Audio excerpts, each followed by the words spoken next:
Huy! Mr. Tulio, anong ginagawa mo dyan? Ito yung buhay ng probinsya. Kailangan magtanim ka ng kamote.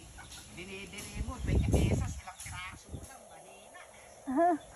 Kailangan magtanim ka, may pakinabang ka rito sa lupa. Yan o. Kung ano ka, nabuhay. Ito yung tinanim ko. Ano to? Ano to yung tinanim ko? Ano yan? Long, Longgan. hindi, lansones. Lansones. Tapos, mangustin, tapos, rambutan. O si Don Juanito, ano naman ang ginagawa? Namimitas ng kanyang, ano yan? Dap ba yan? Yung maasim? Dap? Basta yung maasim, parang kalamansi. Okay. Bye-bye.